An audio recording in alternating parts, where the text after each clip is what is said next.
요한복음 20장 30절 31절.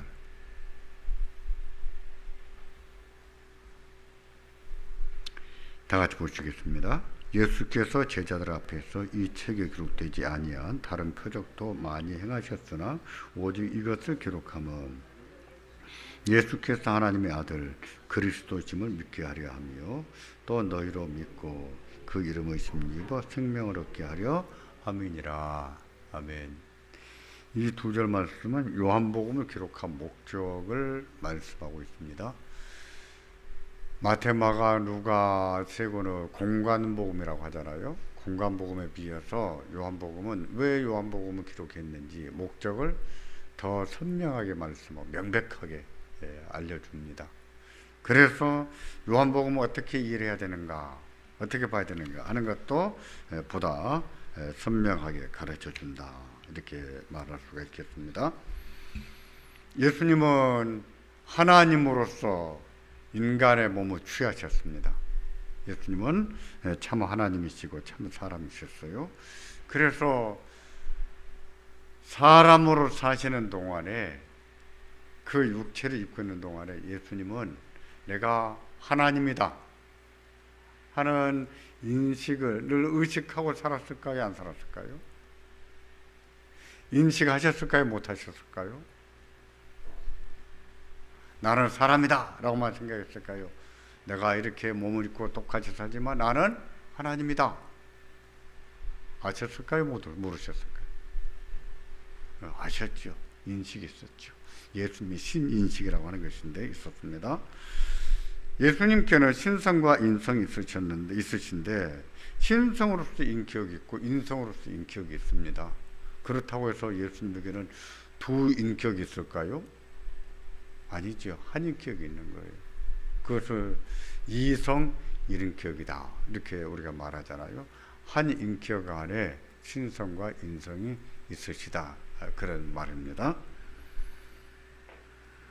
제가 얼마 전에 3일 기도회 때 요한복음에 대해서 강론을 했는데 오늘 또 요한복음에 대해서 좀 말씀을 드리려고 합니다. 그때는 갑자기 우리 신 목사님 둘째 소리가 다쳐서 제가 설교를 하게 됐습니다만, 신 목사님이 목감기가 심해서 오늘은 제가 하는 게 좋겠다 해서 하게 됐어요. 그때도 요한복음을 강론했는데 오늘 또 요한복음을 강론하겠습니다. 그때도 좀 개론적인 말씀을 드렸어요. 근데 오늘 또 좀 개론적인 말씀을 드릴 겁니다. 공관복음에는 하나님 나라의 비유가 많지요. 공관복음 자체가 비유가 많아요. 근데 요한복음은 비유가 많지가 않아요. 대신 뭐가 많다 그랬습니까? 긴 강론이 많다 그랬어요. 짤막한 비유들이 거의 나오지 않습니다. 그렇다고 비유가 전혀 없는가? 그렇지 않아요. 요한복음에는요, 하나님 나라의 비유가 없습니다. 하나님 나라의 비유는 마태, 마가, 누가복음에 공관복음에서 말하지. 마태복음 13장, 제가 지난번 요한복음 강론할 때 마태복음에 관한 얘기도 좀 드리면서 하나님 나라 비유 좀 설명드렸는데, 공관복음에는 하나님 나라의 비유가 있다면 요한복음에는요, 예수님의 자기 비유가 있습니다. 예수님의 자기 비유. 그 말은 뭐냐면 예수님 자신이 누구신지 비유적으로 말씀하셨다는 거예요. 그것을 예수님의 자기 비유라고 합니다. 공관복음에 나타나는 하나님의 나라의 비유는 일정한 패턴이 있죠. 마치 천국은 무엇과 같으니, 하나님 나라는 마치 무엇과 같으니, 기억나십니까? 예, 그런 문구가 꼭꼭꼭 나오잖아요. 하나님 나라는 뭐와 같으니. 물론 몇 개는 안 나오긴 해요. 그러나 되게 다 나옵니다. 근데 예수님은 자기 비유, 예수님이 누구신지 자기를 비유하실 때 나는 무엇이다, 나는 무엇이다, 이렇게 꼭꼭 말씀하셨어요. 그 예가 뭐가 있습니까? 생각나는 거. 예, 뭐 여러 가지 있어요. 나는 생명이다. 또 나는 양의 문이다. 나는 선한 목자다. 맞아요. 이런 것이 다 예수님의 자기 비유입니다. 우리는 예수를 믿다 보니까 성경을 늘 접하고 성경에서 양에 대한 이야기를 자주 듣게 되지요. 한국 사람들은 양에 관해서 들을 일이 거의 없어요. 근데 예수를 믿으면 양에 관한 얘기를 자꾸 듣게 됩니다. 그래서 기독교인들은 양에 대해서 좀 친숙하다 이렇게 볼 수 있겠어요. 근데 유대인들, 특히 그 시대 유대인들에게는요, 양은 우리한테 강아지같이 친숙하다, 고양이같이 친밀하다 이렇게 볼 정도예요. 더 했으면 되겠지 덜 하진 않아요. 그와 같이 예수님은 그 시대의 사람들이 그냥 알고 있고 말하지 않아도 설명하지 않아도 서로 개념을 공유하고 있는 그런 비유들을 들어서 예수님이 누구신지 말씀을 하신 거예요. 이것을 뭐라고 한다고요? 예수님의 자기 비유.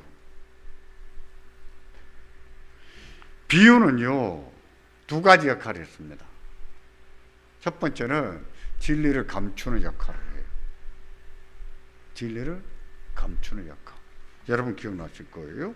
마태복음 13장 10절부터 13절까지 한번 자막 한번 보실까요? 같이 보겠습니다. 제자들이 예수께 나와 이르되 어찌하여 그들에게 비유로 말씀하시나이까? 대답하여 이르시되 천국의 비밀을 아는 것이 너희에게는 허락되었으나 그들에게는 아니 되었나니 무릇 있는 자는 받아 넉넉하게 되되 없는 자는 그 있는 것도 빼앗기리라. 그러므로 내가 그들에게 비유로 말하는 것은 그들이 보아도 보지 못하며 들어도 듣지 못하며 깨닫지 못함이니라. 왜 비유로 말씀하셨다고요? 그들에게는 허락되지 않았다고 했습니다. 천국 비밀이. 그러니까 들어도 이게 무슨 말인가 알아듣지 못하게 하시려고 비유로 말씀하셨다는 거예요. 근데 비유의 역할 가운데 하나 그겁니다. 진리를 감추는 역할. 그런가 하면 늘 감추는 역할만 하는 것은 아니에요. 비유는 진리를 이해하도록 돕는 역할도 해요. 이것도 예수님이 직접 말씀하신 것인데 13장 마태복음 13장 34절 35절 같이 보겠습니다. 예수께서 이 모든 것을 우리에게 비유로 말씀하시고 비유가 아니면 아무것도 말씀하지 아니하셨으니 이는 선지자를 통하여 말씀하신 바 내가 입을 열어 비유로 말하고 창세로부터 감춘 것을 드러내리라 함을 이루려 하심이라. 창세로부터 감춰져 있는 것들, 계시가 밝게 드러나지 않는 것들, 그런 것이 있어요. 만약에 그게 신약이 없었더라면 이게 그런 뜻이었구나 하는 것을 모를 수 있는 계시도 있는 거예요. 신약이 있기 때문에 구약의 계시가 더 밝게 이게 그런 뜻이구나 밝혀지는 것도 있다는 거예요. 물론 구약에 밝혀진 것도 있지만. 그런데 그런 비밀, 감춘 것들을 드러내시려고 뭐로 말씀하시고요? 비유로 말씀하셨다. 비유는 그래요. 비유는 감추어진 진리를 이해하도록 돕는 역할도 합니다. 그래서 이런 비유를 뭐 양이다, 뭐 염소다, 뭐 빛이다, 뭐 소금이다 이런 비유로 사용하는 용어들 이런 것을 요즘은 무슨 말로 많이 쓰냐면 그림 언어라 이런 말을 쓰기도 해요. 그림 언어. 그림 언어 그러면 글자를 보고 말을 보면 한참 이해해야 되지만은 그림 어떻습니까? 딱 보면 그냥 이거구나 딱 이미지가 찍히잖아요. 그와 같은 역할을 해주는 것이 비유라는 거예요. 감춘 것을 드러내리라 하셨는데 이게 바로 진리를 이해하도록 돕는 역할을 한다는 그 뜻이죠. 비유가 그런 거예요. 그러므로 우리가 알고 있는 일반적인 비유, 곧 하나님 나라의 비유에도 우리가 관심을 가져야 돼요. 이게 한국 교회가 비유 얘기를 잘합니다. 잘 가르쳐요. 근데 비유가 그 시대의 배경에서 무엇을 얘기하고자 얘기를 했는가를 이해하지 못하면 그냥 우리식으로 갖다가 의미를 붙여버리는 잘못을 범할 수 있어요. 그런 식의 해석을 영해라고 합니다. 영해는요, 하다 보면 이게 코에 고면 코걸이 같고 귀에 고면 귀걸이 같은. 저희가 20대, 30대를 지나왔을 때는 한국교회 설교가 거의 다 영해였습니다.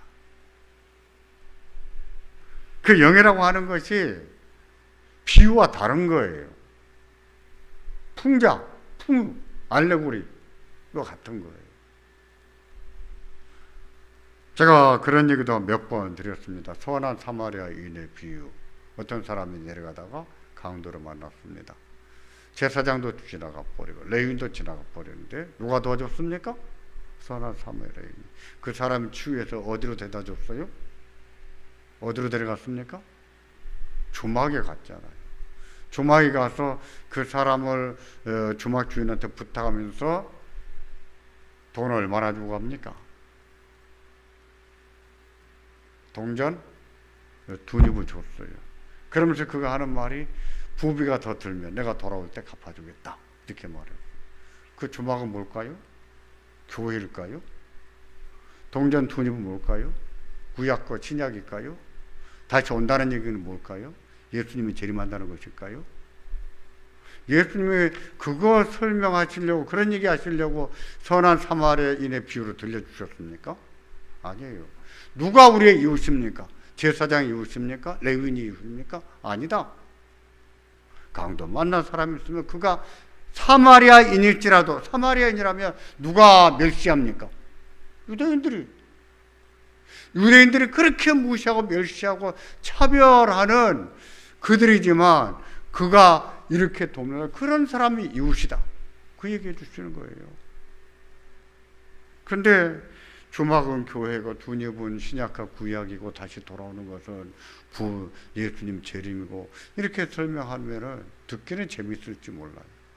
근데 우리가 20대, 30대를 지나왔을 때는 늘 그렇게 그런 식에서 그러더라고요. 그런 거 보고 영해라고 합니다. 귀에 걸면 귀걸이, 코에 걸면 코걸이. 성경은 그렇게 사용하라고 기록이 된 게 아니에요. 그래서 문자를 봤다고 해서 또는 문장을 봤다고 해서 또 영어에서 찾아봐서 이것이 영어 역본에서 무슨 뜻인지 안다고 해서 성경을 제대로 이해한 것인가? 아니에요. 어떤 배경에서 어떤 목적으로 말씀하셨는가를 이해하지 못한다면 문장과 단어를 이해할지라도 내용을 제대로 이해할 수가 없는 것이죠. 못하는 것이죠.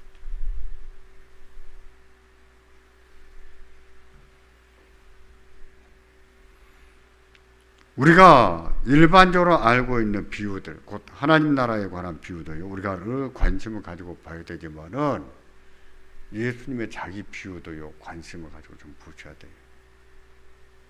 저도 요한복음 설교 거를 쭉 한번 보니까 몇 번 다는 하지 않았어요. 다는 하지 않았는데, 근데 몇 개 한 것을 또 확인했어요. 기억도 나고. 이런 예수님의 자기 비유는요, 예수님이 누구신가를 예수님 자신이 친히 말씀하신 거예요. 제자들이 예수님으로 말할 것 같으면 어떤 분이다 라고 설명한 것이 아니라 예수님 자신이, 아까 말씀드렸죠. 예수님은 자신이 인간의 몸을 취하셨지만 자신이 하나님이신 것을 인식하셨는가 못하셨는가 하셨다고 했어요. 예수님은 그러시기에 나는 누구다 하고 말씀을 하실 때 뭐로 말씀하셨다고요? 비유로 말씀하셨어요. 자기 비유.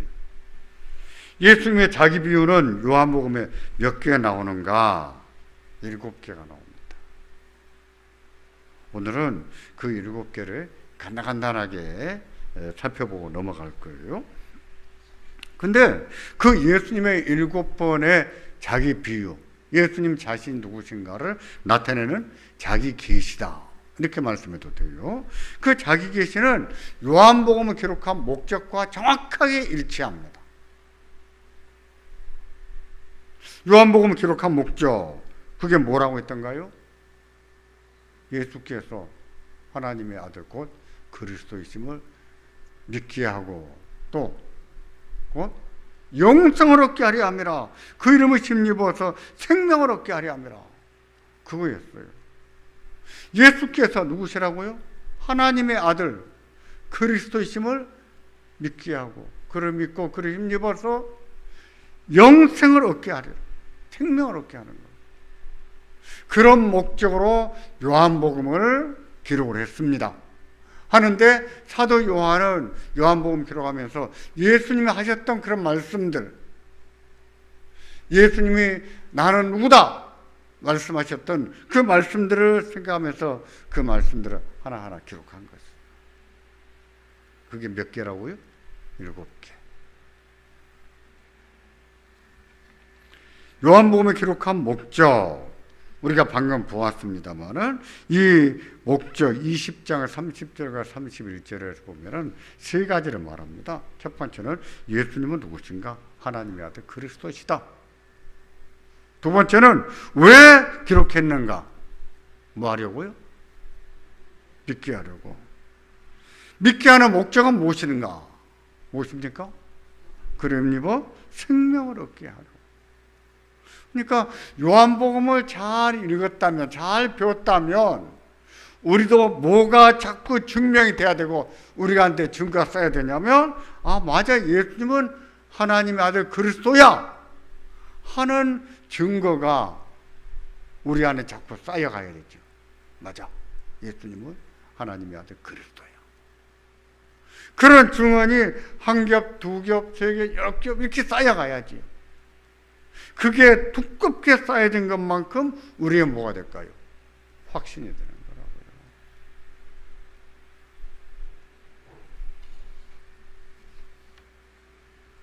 결국 예수님의 자기 비유는 예수님이 하나님의 아들 그리스도이심을 알게 하고 믿게 하고 같은 말이에요. 믿게 하고 또 믿고 영원한 생명, 영생을 얻게 하는 데 있습니다. 그러고 보면 예수님의 자기 비유는 예수님이 누구신지 믿게 하는 계시다, 자기 계시다 이렇게 말할 수 있겠죠. 그러면 보겠습니다. 그 7개가 무엇인지. 먼저 6장 48절에 내가 곧 생명의 떡이다 이런 말씀을 해요. 내가 곧 생명의 떡이다. 6장 50절에 보시면 이어서 이런 말씀하십니다. 나는 하늘에서 내려온 살아있는 떡이니 사람이 이 떡을 먹으면 영생하리라. 나는 떡이다. 예수님 진짜 떡입니까? 아니죠. 이건 뭐예요? 비유예요. 비유적으로. 떡은 어떻게 해야 됩니까? 어떻게 해야 돼요? 구경만 합니까? 먹어야죠. 먹으라고 주는 거죠. 떡은 먹어야 됩니다. 그럼 여기서 먹는다는 것은 뭘 의미할까요? 믿는 것을 의미하는 거죠. 믿는 자가 영생을 얻는다. 떡을 먹는 자가 목숨을 부지한다. 생명을 얻는다. 예수님 자신을 떡에 비유해서 이 말씀을 한 거예요. 이 떡 얘기도 또 왜 나왔습니까? 오병이어 이적을 베푼 다음날 사람들이 또 한번 떡 한번 얻어 먹어볼까 하고 쫓아왔기에 예수님이 내가 주고 싶은 떡은 그 떡이 아니다. 내가 영원한 생명을 주는, 한 번만 먹으면 배가 부르는 떡을 주고 싶다. 그래서 생명의 떡 얘기를 하신 거라고. 두 번째 자기 비유는요, 8장 12절에 나는 세상의 빛이니 라는 말씀인데 같이 보겠습니다. 나는 세상의 빛이니 나를 따르는 자는 어둠에 다니지 아니하고 생명의 빛을 얻으리라. 나는 세상의 빛이다. 또 9장 5절에 내가 세상에 있는 동안에는 세상의 빛이라 그랬어요.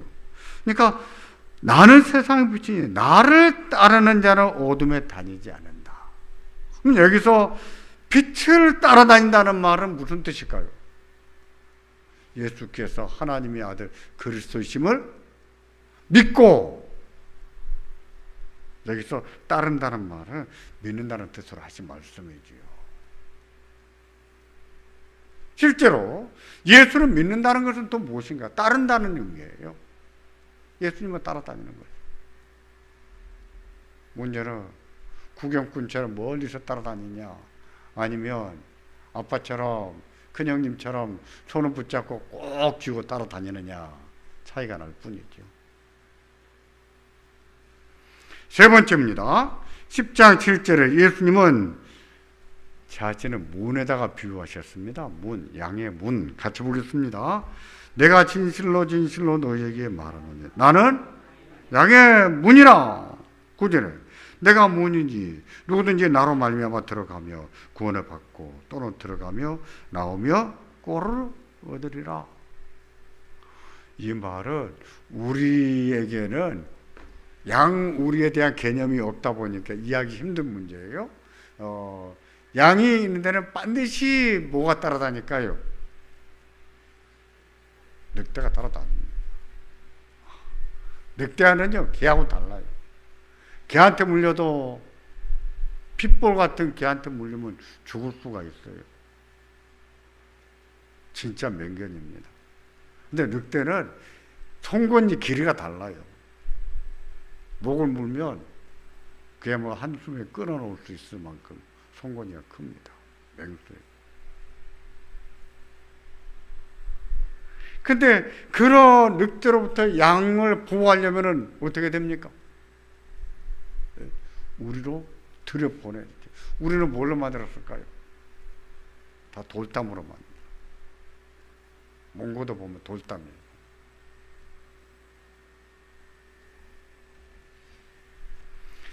양은 자기를 보호할 수 있는 방법이 별로 없지요. 별로 없습니다. 양은 물에 빠지면 혼자 빠져나오지도 못해요. 누가 끌어내야 돼.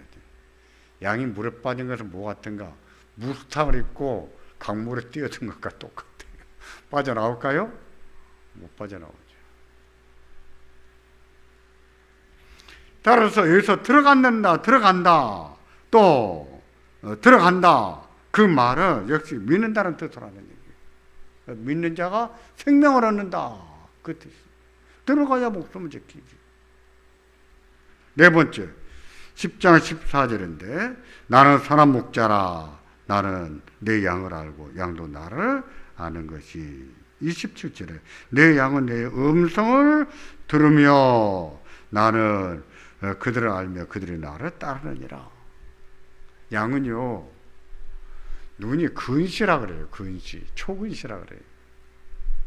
그래서 양을 풀어놓으면 저 멀리 먹을 게 많이 있어도 멀리 쫓아가서 뜯어먹지 않고 눈앞에 것만 뜯어먹는답니다. 그래서 양을 풀어놓고 가만 놔두면 초장이 다 엉망이 돼본답니다. 그래서 목동들이 여기 풀 좀 뜯게 한 다음에 조금 옮겨주고 또 옮겨주고 해야 된다는 거예요. 그러면 풀밭이 다 망해요. 양은요, 뿌리까지 다 캐먹는다. 근데 선한 목자는 항상 양을 몰고 갑니다. 요즘은 개를 훈련시켜가지고, 양몰의 개를 가지고 양을 몰고 다니지만, 그 시대에는 누가 했을까요? 목동들이 했어요. 그 목동들이 어떻게 자기 양을 불러냈을까요? 양들은 안답니다. 자기 목동의 음성. 다른 사람이 와가지고 뭐 아무리 소리 질러도 안 따라간대요. 자기 목동이 마리아 그 음성을 듣고 따라간다 그래요. 책에, 우리도 경험 없어요. 책에 보면 그렇게 나옵니다. 내 음성을 듣는다는 말이 내 음성을 알고 나를 따른다는 말이 그런 뜻이에요. 그럼 여기서 양도 나를 알고 내 음성을 들으며, 이 말은 뭘 두고 하는 말입니까? 예수께서 하나님의 아들 그리스도심을 믿는다는 것을 말하는 것입니다.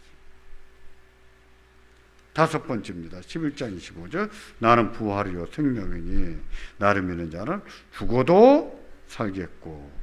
이 말씀은 추가의 설명이 필요 없어요. 예수님께서 하나님의 아들 그리스도임을 믿는 자들에게는 영원히 죽지 않을 생명이 있다. 부활이 있다. 것을 말씀하시지요. 14장 6절에 내가 곧 길이요 진리요 생명이니 나로 말미암지 않고는 아버지께로 올 자가 없느니라. 6번째입니다. 나는 곧 길이요 진리요 생명이요. 이 말씀에서 나로 말미암지 않고는 아버지께로 올 수 없다 하는 말도 무슨 뜻으로 하신 말씀이에요? 믿는다는 뜻으로 하신 말씀이에요. 예수님을 믿지 않고는 아버지께로 갈 자가 없다. 마지막 15장 1절에 나는 참 포도나무요 내 아버지는 농부라. 2절에 물은 내게 붙어있어 열매를 맺지 아니하는 가지는 아버지께서 그것을 제거해 버리시고. 4절에 내 안에 거하라 나도 너희 안에 거하리라. 가지가 포도나무에 붙어있지 아니하면 스스로 열매를 맺을 수 없음 같이 너희도 내 안에 있지 아니하면 그러하리라. 내게 붙어있어라 내 안에 거하라. 그 말은 무슨 뜻으란 말입니까? 마찬가지예요. 믿는다는 뜻. 결국 예수님은 예수님이 누구신가를 7가지로 설명하면서 비유적으로 설명하셨어요. 그러시면서 예수님 자신이 누구신가를 설명했으니 곧 예수께서 하나님의 아들 그리스도심을 믿게 하려고. 사도 요한은 그렇게 예수님 말씀하셨다는 것을 기억이 뒀다가 나중에 요한복음 기록하면서 그런 사실을 기록하고 요한복음을 마무리하면서 요한복음을 왜 이렇게 기록했는가? 무슨 뜻으로 기록했는가? 목적도 밝혀뒀다고요. 그러니까 이런 자기 비유를 이해할 수 있게 단서를 제공해 준 것이죠.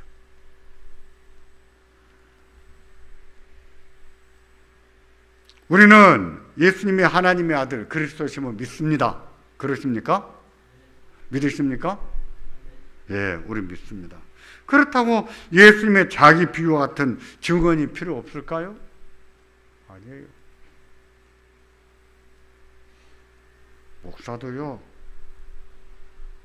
예배 안 드리고 기도 안 하고 성경 안 보며 믿음이 하나도 없는 것처럼 돼버릴 수가 있을까요? 없을까요? 있어요. 당연히 그렇게 됩니다. 당연히 그렇게 돼요. 우리는 육신의 생각이 너무 많아요. 그래서 날마다 하나님 말씀으로 공급받지 않으면 우리는 성령 충만, 믿음 충만이 아니라 육신의 생각이 충만하게 돼 있어요. 그래서 시간을 정하고 기도하고 말씀을 읽고 묵상하는 것이 중요한 겁니다. 우리가 예수님 영접했지만 요한복음은 다 아는 것 같지만 그러나 안다고 되는 것이 아니라 읽을 때 성령 하나님께서 그 말씀을 깨닫게 하시고 그 말씀이 우리 안에서 믿음으로 역사하도록 하시거든요.